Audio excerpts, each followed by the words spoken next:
১০০ কোটি টাকা অনুদানে যাত্রা শুরু করা জুলাই শহীদ স্মৃতি ফাউন্ডেশন এখন ভয়াবহ অর্থ সংকটে।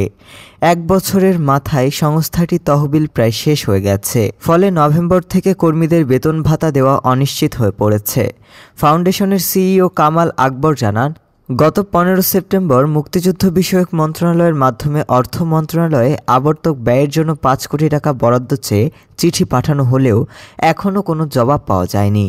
বর্তমানে ফাউন্ডেশনে কর্মরত ৪৪ জনের বেতন, অফিস ভাড়া ও প্রশাসনিক ব্যয় মেটানো কষ্টসাধ্য হয়ে পড়েছে।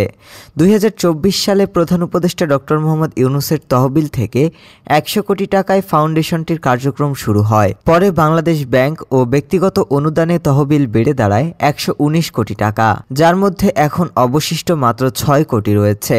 তবে নিয়ম অনুযায়ী এই অর্থ কর্মীদের বেতনে ব্যয় করা যাবে না। এখন পর্যন্ত শহীদ ৮২৯ পরিবার ও আহত ৬,৮৬৫ জনকে সহায়তা দিয়েছে এই ফাউন্ডেশন, কিন্তু আরও ৮,০০০-এর বেশি মানুষ সহায়তা থেকে বঞ্চিত।